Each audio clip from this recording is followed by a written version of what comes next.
नमस्कार साथियों। बहुत बहुत स्वागत है आप सभी का गवर्नमेंट एजुकेशन में।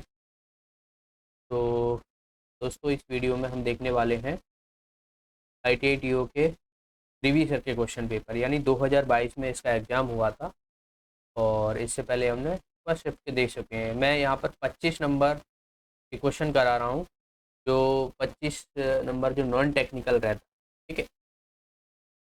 तो उसका हम डिस्कशन करने वाले हैं। इससे पहले हमने 16 तारीख के दिसंबर के, यानी फर्स्ट शिफ्ट के क्वेश्चन हमने डिस्कस कर लिए थे। तो इसके बाद हम सेकंड शिफ्ट के डिस्कस करेंगे। आसान से है, 25 नंबर आप जो है वो इसमें बहुत ही आसानी से ला सकते हो। ओके,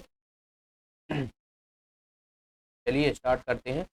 और जो भी साथी नए हैं, चैनल को ज़रूर सब्सक्राइब कर लेना, जिससे आने वाले अपडेट या वीडियो रहेंगे वो आपको प्रोवाइड होते रहेंगे और आपकी प्रिपरेशन जो है वो बहुत अच्छे से हो पाएगी। क्योंकि आपको पता है कि एग्ज़ाम डेट भी आ चुकी है। ITI TO की एग्ज़ाम की डेट की बात की जाए तो आपका 30 नंबर से जो है एग्ज़ाम होना है, जो कि ऑफिशियल डेट है ये।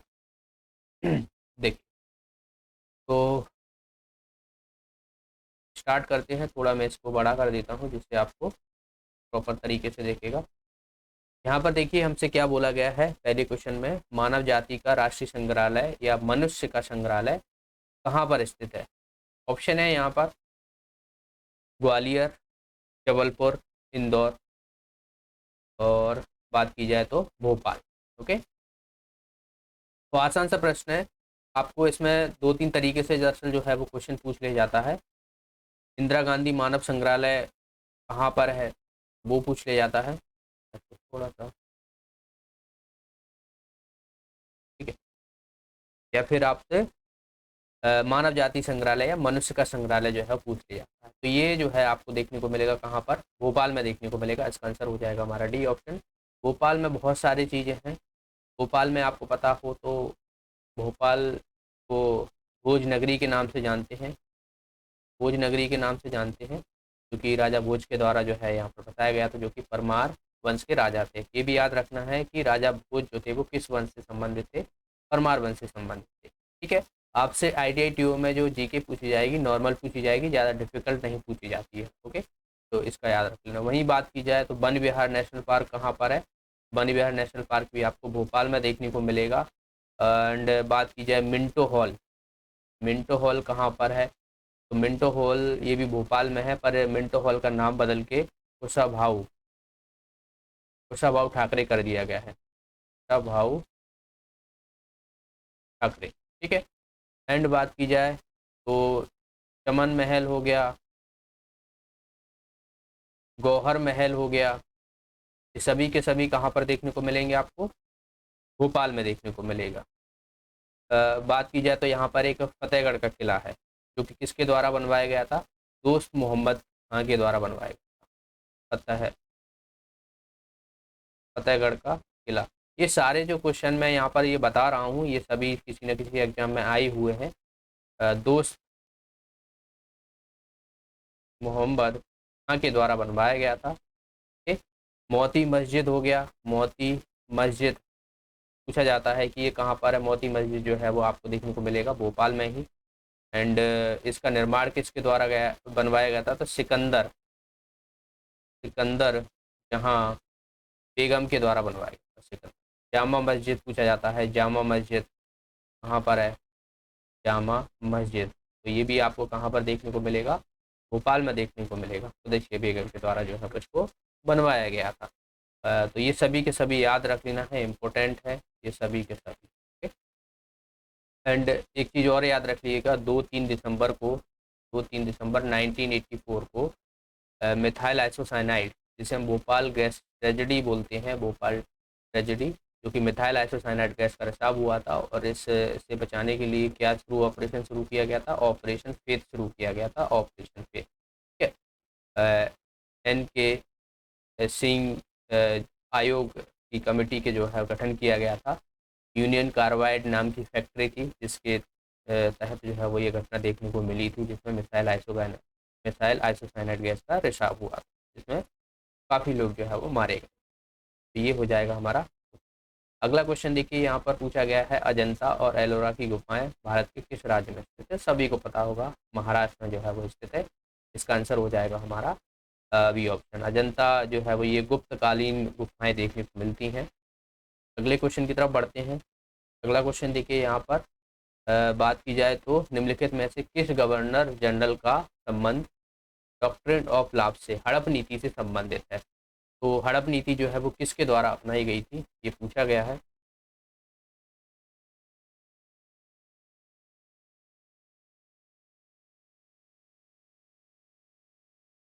ओके, तो हड़प नीति जो है किसके द्वारा, ये जो है वो डलहौजी के द्वारा। ठीक है, डलहौजी आंसर हो जाएगा इसका, डी ऑप्शन। डलहौजी ने जो है वो हड़प नीति अपनाई थी।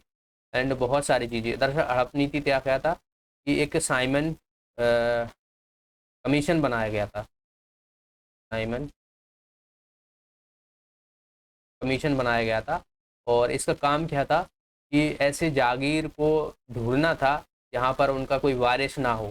ठीक है, तो क्या करता था ये पूरे जो है वो वारिस, जिसके जैसे झांसी की रानी हो गई, ठीक है, तो पता है कि उनका वारिस नहीं है, तो उनको क्या है अपने राज्य में, अंग्रेजी साम्राज्य में जो है वो शामिल करना रहता था। ठीक है, तो साइमन कमीशन जो है वो ये किसके टाइम पे देखने को मिली थी? डलहौजी के टाइम पे देखने को मिली थी। और हड़प नीति में सबसे पहला जो राज्य था सतारा था। ठीक है, जेतपुर हो गया, जो बुंदेलखंड वाला क्षेत्र है, सतारा, जेतपुर, झांसी हो गया, ये सभी के सभी जो है वो इसमें शामिल किए गए थे। तो पहला ये क्वेश्चन पूछ लिया जाता सतारा से कि हड़प नीति के तहत किस राज्य को सबसे पहले शामिल किया गया था? तो सतारा को किया गया था, तो ये आपको याद रख लेना है। एंड जो रेल शुरू की गई थी 34 किलोमीटर की शुरुआत की गई थी मुंबई टू ठाणे। ठीक है, ये भी किसके टाइम पे शुरू की गई थी? डलहौजी के टाइम पे शुरू की गई थी 19। ठीक है, तो ये भी आपको याद रख लेना।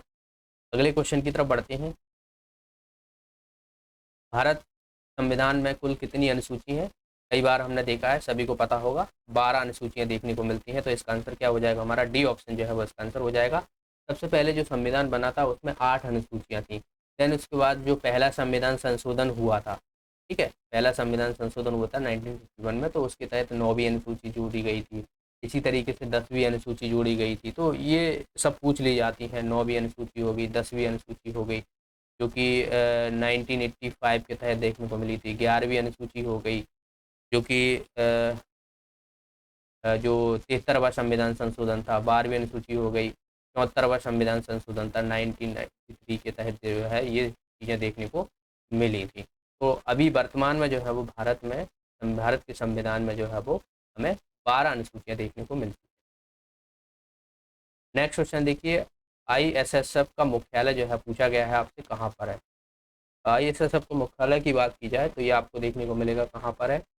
सिंगापुर, जर्मनी, फ्रांस या फिर रसिया। तो ये जर्मनी में देखने को मिलता है। इसका आंसर हो जाएगा हमारा जर्मनी। जर्मनी में से आपको याद रख लेना है कि जो राउल किला में जो न्यूक्लियर पावर प्लांट लगाया गया था, वो जर्मनी, सॉरी, इस्पात लगाया गया था, वो जर्मनी के तहत देखने को मिलता है। जैसे रूस में हो गया, भिलाई वाला हो गया। ठीक है, जो ब्रिटिश ने जो लगवाया था वो पश्चिम बंगाल में लगवाया। तो ये जो है वो याद रखना है, इनसे पूछ ले जाता है। राहुल किला उड़ीसा के। अगला क्वेश्चन देखिए, साइंस का क्वेश्चन है। Nitrous oxide is the chemical name. Nitrous oxide का रासायनिक नाम आपसे पूछा गया है। नाइट्रस ऑक्साइड डैश का रासायनिक नाम। ठीक है, तो नाइट्रस ऑक्साइड क्या होती है? N2 गैस होती है, N2O। N2O गैस, इसे बोलते हैं लाफिंग गैस।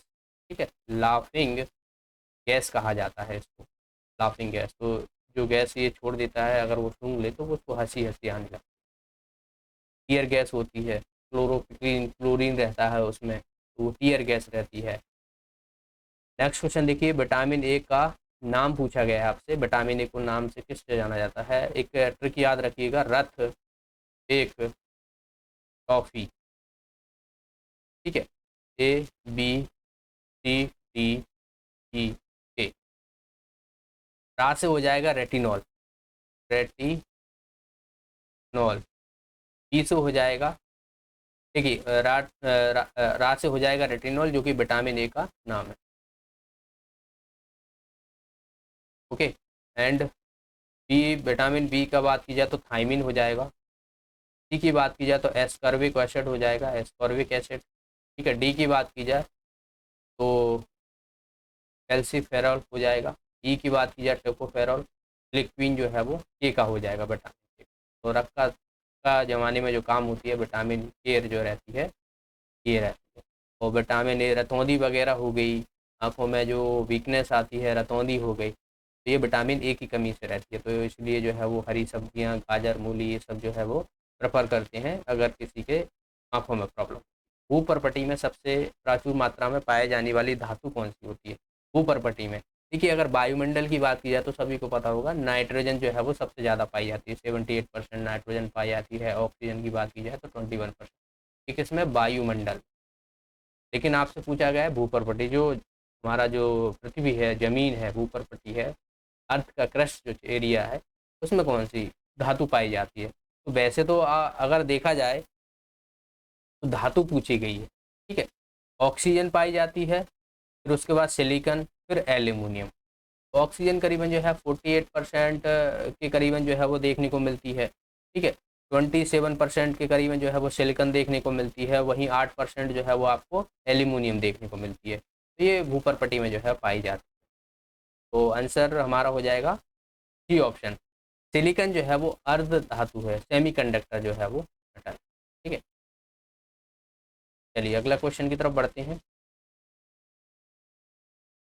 अगला देखिए, भारी जल का फॉर्मूला पूछा गया है।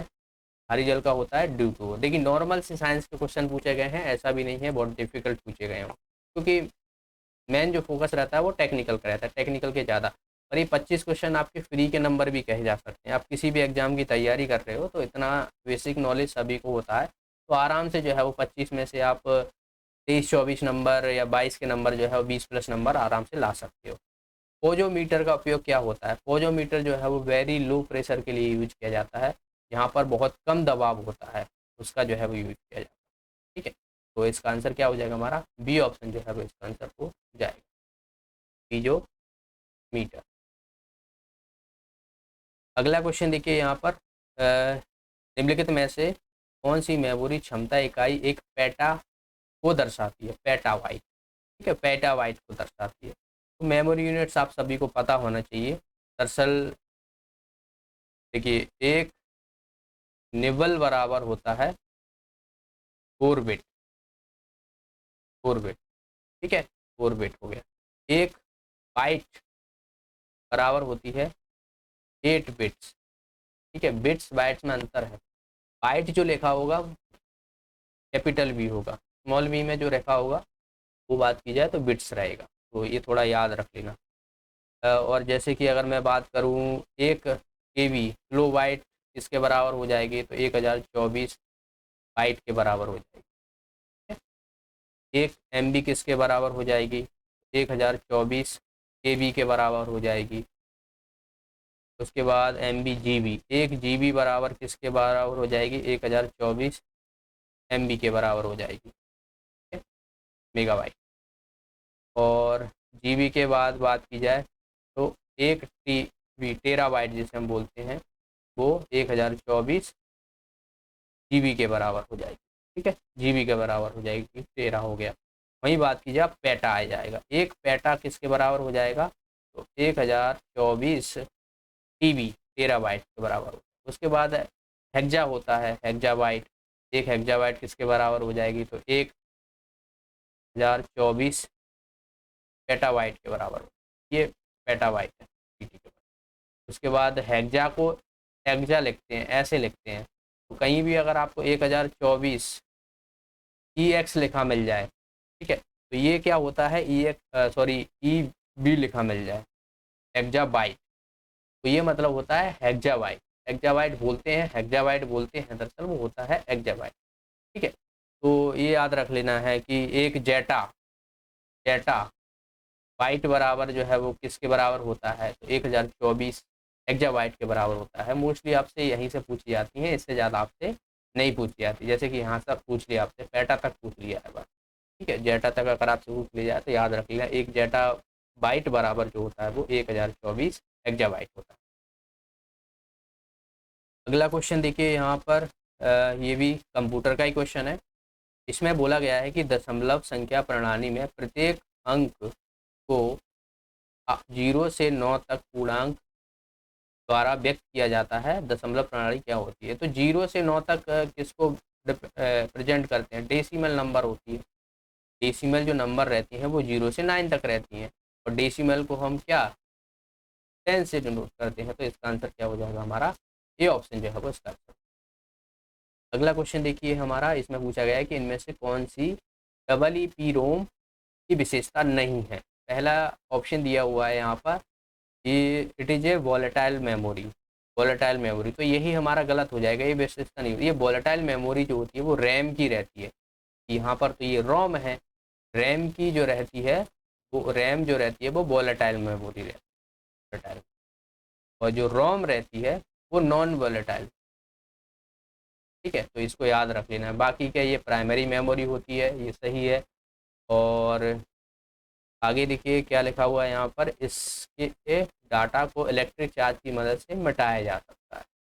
ठीक, एंड इसका उपयोगकर्ता द्वारा प्रोग्राम किया जा सकता है। तो ये सब जो है डबल ई पी रोम की विशेषता होती है। रैम कितने प्रकार की होती है? देखिए रैम कितने प्रकार, सभी को पता होगा, रैम 2 प्रकार की होती है। इसका आंसर हो जाएगा हमारा बी ऑप्शन। रैम बात की जाए तो कौन सी होती है? एक डी रैम होती है, एक एस रैम होती है। डी रैम होती है डायनेमिक, ठीक है, और static. Dynamic random access memory, और बात की जाए तो स्टैटिक रैंडम एक्सेस मेमोरी। तो ये 2 टाइप की मेमोरी है। अगला देखिए यहाँ पर, कंप्यूटर में कीबोर्ड का कार्य क्या है? प्रिंट करना, इनपुट करना, आउटपुट, या बात की जाए बोथ, इनपुट आउटपुट। तो कीबोर्ड जो रहता है वो क्या होता है? डिवाइस कौन सा रहता है? इनपुट डिवाइस रहता है। तो सभी को पता होगा, इसका आंसर हो जाएगा हमारा बी ऑप्शन। इनपुट जो है वो इसका आंसर हो जाएगा। अब यहाँ से देखिए 15 क्वेश्चन आपको कंप्यूटर के, रीजनिंग, कंप्यूटर हो गया, और जीके हो गया, और साइंस हो गया, 5-5 नंबर के पूछे गए हैं। अब यहाँ से देखिए 16 नंबर से जो है वो रीजनिंग के क्वेश्चन स्टार्ट हैं।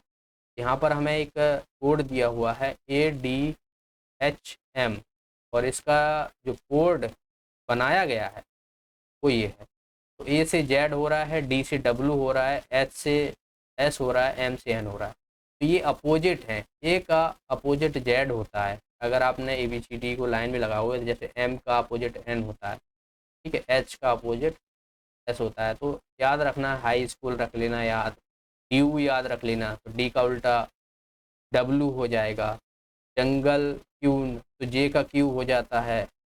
ठीक है, इंडियन रेलवे, तो आई का आर उल्टा होता है, या आर का आई उल्टा हो जाता है। तो ऐसे करके ट्रिक याद रख सकते हो, जो कि आप लिख के भी कर सकते हो कोई। तो हमें किसका निकालना है यहाँ पर? CEAO का। तो जंगल क्यून, तो क्यू तो जे का ही हो जाएगा। देखिए हमारा एक ही ऑप्शन ऐसा दिया है जिसमें क्यू दिया हुआ है, तो यही हमारा आंसर हो जाएगा। पूरा हमें सॉल्व करने की ज़रूरत नहीं। वैसे सी का एक्स होता है, ई का वी हो जाएगा। तो E1 करके याद रख लेना, E1 जो नंबर रहता है E1। ठीक है, तो E1 याद रख लेना। ई का उल्टा वी होता है, ओ का क्या हो जाएगा? एल हो जाएगा। तो लव करके याद रख लेना, तो एल का उल्टा ओ हो जाएगा। तो ऐसा रहेगा, जैसे यहीं से आपको LO हो गया, VE हो गया। तो ई का वी हो गया, और एल का ओ हो गया। तो याद रखना आसान हो जाता है थोड़ा। अब ये वाला क्वेश्चन देखिए, यदि रानी 80 छात्रों की कक्षा में शीर्ष से 12वें स्थान पर है, तो कक्षा से नीचे की रैंक हमसे पूछी गई है। तो कभी भी आपको ऐसे क्वेश्चन पूछा है, टोटल स्टूडेंट हमें पता है, और ऊपर से जो है स्थान वो कितना है? 12 है। तो इसको -12 कर देंगे और +1 कर देंगे, तो हमारा आंसर आ जाएगा। तो ये कितना आ जाएगा? देखिए हमारा 69 आ जाएगा ना, 69 आंसर हो जाएगा इसका डी ऑप्शन। तो कभी भी आपसे पूछा जाए, जैसे कि मैं पूछूं, मैं कहूं कि 95 स्टूडेंट हैं, और किसी स्टूडेंट की रैंक ऊपर से 70वीं है, तो नीचे से कितनी होगी? तो सीधा क्या करना है, 95 में से 70 घटा देना, और +1 कर देना। तो ये कितना हो जाएगा? 25 + 1 = 26। तो नीचे से जो रैंक रहेगी उसकी 26। तो ऐसा ही क्वेश्चन है रीजनिंग का। वैसे आप इसे आसानी से लिख के भी कर सकते हैं। पर ऐसे क्वेश्चनों में हमें ज़्यादा टाइम वेस्ट नहीं करना है, ये आसान से क्वेश्चन। अगला क्वेश्चन देखिए यहाँ पर, 45 विद्यार्थियों की एक कक्षा में एक लड़के का स्थान 20वां है। जब 2 और लड़के जुड़ जाते हैं तो उसका स्थान 1 से कम हो जाता है, तो अंतिम से उसका स्थान क्या होगा? अंतिम से, देखिए क्वेश्चन बहुत ट्रिकी है। अगर थोड़ा सा भी आप इधर उधर भटके तो क्वेश्चन गलत हो जाएगा। देखिए आपको पता है 45 छात्र हैं, 2 लड़के जोड़े गए हैं तो जाहिर सी बात है 2 जड़े जोड़े गए हैं तो ये 47 हो जाएंगे। ठीक, अब इसमें क्या हुआ है कि एक स्थान कम हो गया है, तो जाहिर सी बात है जिसका स्थान कक्षा में 20वां था कम हो गया है, मतलब वो कौन से स्थान पर पहुंच गया? 21वें स्थान पर पहुंच गया। अरे जैसे आप स्कूल में मान लो फर्स्ट नंबर पर हो और आपसे कहा जाए कि 2 लड़के और जुड़ गए हैं और आपका स्थान जो है वो 1 कम हो गया है, तो मतलब 1 कम हो गया, आप पहले पे तो थे ही, 1 कम हो गया मतलब आप सेकंड पे आ चुके हो। तो यहाँ पर बहुत से लोग ऐसा करते हैं कि 1 कम हो गया मतलब 20 में से 19वां स्थान हो गया। नहीं, 19 नहीं हुआ है, 21वां स्थान पे पहुंच गया है वो। एक उसका स्थान कम हो गया, एक रैंक कम हो गई, समझ गए? तो 21वां यानी 47 अब स्टूडेंट हो गए, 21 की रैंक हो गई है। अब हमें क्या करना है, नीचे से बताना है तो +1 करेंगे। तो यहाँ से हम देखेंगे, देखिए ये कितना हो जाएगा हमारा, 27 हो जाएगा ना। 27 आंसर क्या हो जाएगा हमारा? सी ऑप्शन जो है वो इसका आंसर हो जाएगा 27। अगला क्वेश्चन देखिए, ये वाला है डायरेक्शन का क्वेश्चन है, इसे आप आसानी से कर सकते हो। देखिए घर से निकलने के तुरंत बाद अंकुर दाएं मुड़ा और 40 मीटर चला। हमें डायरेक्शन नहीं पता है कि वो किस तरफ उसका घर था, किस तरफ नहीं था, सीधा हमें बोला गया। चलो हमने मान लिया कि भाई घर इसका जो है वो यहाँ पर था और ये यहाँ से निकला है। ठीक है, घर से निकला है और वो क्या निकला है, और जैसे ही निकला है तुरंत बाद जो है वो दाएं मुड़ गया। दायां मतलब होता है हमारा सर राइट साइड। तो हमने देखा कि राइट साइड मुड़ गया मतलब इधर मुड़ गया और 40 मीटर चला है। फिर वह बायां मुड़ गया। बायां मुड़ा मतलब हम बात करें तो इस तरफ इसका मुंह है, तो लेफ्ट हमारा ये हो जाएगा, राइट हमारा ये हो जाएगा। अगर हम इस तरफ हैं, सॉरी ये राइट हो जाएगा, ये लेफ्ट हो जाएगा। तो हमें कितना बाएं मुड़ना है, तो यहाँ से हमें बात की जाए तो हमारा इधर चला जाएगा, ये हो जाएगा 20 मीटर। फिर वह दोबारा बायां मुड़ता है, बायां मतलब हमारा इस तरफ हो जाएगा, 30 मीटर चला। वहाँ उसे एक दोस्त मिला और दाएं मुड़कर यहाँ पर कोई दोस्त मिल गया, उसने कहा चलो कॉफ़ी पीने चलते हैं, तो फिर वह दायां मुड़ गया तो 20 मीटर। कॉफ़ी पीने के बाद वह सीधी रेखा में 40 मीटर चला। यहाँ पर उन्होंने कॉफ़ी पी और इसी के सीधी रेखा में 40 मीटर चला। उस दिशा में, जिस दिशा में वह गया है उस से घर की कितनी दूरी हमसे पूछी गई है। दूरी पूछी गई है कि वहाँ से उतनी दूरी कितनी होगी। ठीक है, तो देखिए इसमें हिसाब से तो फिर हमारा ऑप्शन जो है वो गलत हो जाएगा। यहाँ से 10 मीटर ये चला है, 40 ये, कहीं कुछ गड़बड़ तो नहीं हुआ है। एक बार हम इंग्लिश में भी देख लेते हैं क्योंकि क्वेश्चन जो है वो गलत भी दिए हुए। ठीक है, मैंने आपसे पहले भी पिछले जो फर्स्ट शिफ्ट का था उसमें इंग्लिश में गलत दिया हुआ था जहाँ तक है, तो हम हिंदी में तो कर लेते हैं, और एक बार जो है वो इंग्लिश में भी चेक कर लेना चाहिए अगर हमारा आंसर।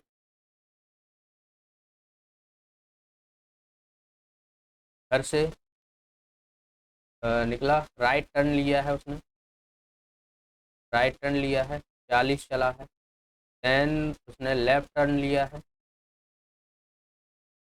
20 चला है। फिर उसके बाद ही टुक अगेन लेफ्ट। ठीक है, लेफ्ट ले लिया और 30 चला है, 30 चला गया। He meet friend and turn right, तो राइट हमारा ये हो जाएगा 20। यहाँ पर shop, after having coffee he walk back straight. अच्छा बैक स्ट्रेट, बैक स्ट्रेट यानी वापस आया है, तो यहाँ पर हमारा क्या लिखा था, कॉफ़ी पीने के बाद वह सीधी रेखा में 40 मीटर चला है, उसी दिशा में जिस दिशा से वह आया था। बिल्कुल सही। तो हमारा इसी दिशा से आया था, जाहिर सी बात है, तो हमें इसी दिशा में वापस जाना।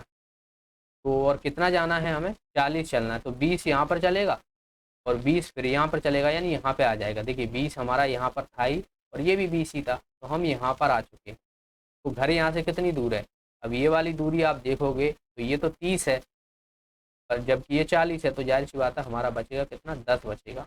10 मीटर दूर है, आंसर आ जाएगा इसका सी ऑप्शन। सी ऑप्शन, ठीक है। तो लिखा तो यहाँ पर भी सही है, पर पढ़ने में थोड़ा गड़बड़ी हो गई। यहाँ पर हमें सही समझ में आएगा, बैक स्टेट यानी वापस। तो कभी कभी हिंदी की लैंग्वेज कुछ डिफ़िकल्ट सी होती है, कंफ्यूजन सी होती है, तो कभी एक बार जो है वो आप इंग्लिश में भी समझ लिया करो अगर आपसे कोई क्वेश्चन नहीं बन रहा है तो। ओके, अगला क्वेश्चन देखिए, यहाँ पर शब्द फेसबुक दिया हुआ है। वर्णों में से ऐसे कितने योग हैं जिसके मध्य वास्तविक वर्णमाला में उन अक्षरों के मध्य उपस्थित अक्षरों की संख्या में एक अक्षर कम होना चाहिए। तो फेसबुक है, फेसबुक। तो देखिए एफ के बाद एफ नहीं आता है ना, ए के बाद बी आएगा, बी के बाद सी आ जाएगा। हमसे यहाँ पर बोला गया है कि मध्य में एक अक्षर छोड़ना चाहिए, तो भाई एक तो यही हो गया। डी के बाद डी आता है, डी के बाद ई आता है, तो यहाँ पर भी छूट गया है, यहाँ पर भी छूट गया है। फिर उसके बाद आप देखोगे इनमें से कोई हमें दिख नहीं रहा है, तो हमारे 3 ही अल्फ़ाबेट ऐसे हैं जो हमें देखने को मिल रहे हैं। तो आंसर क्या होना चाहिए हमारा, डी ऑप्शन इसका आंसर। ठीक है, क्योंकि हमसे ये बोला गया है कि ऐसे कितने अक्षर हैं कि जिनके बीच में एक छोड़ा गया है। तो ए के बाद बी आना चाहिए था, लेकिन सी लिखा है। सी के बाद डी आना चाहिए, पर ये आ गया, तो एक एक छूटा है और 3 अल्फ़ाबेट ही हमें देखने को मिल रहे हैं, तो आंसर आ जाएगा इसका डी। अगला क्वेश्चन देखिए, ये हमारा मैथ्स के क्वेश्चन आ गए। तो देखिए हमने 20 क्वेश्चन यानी 5 क्वेश्चन हमने किसके किए हैं, रीजनिंग।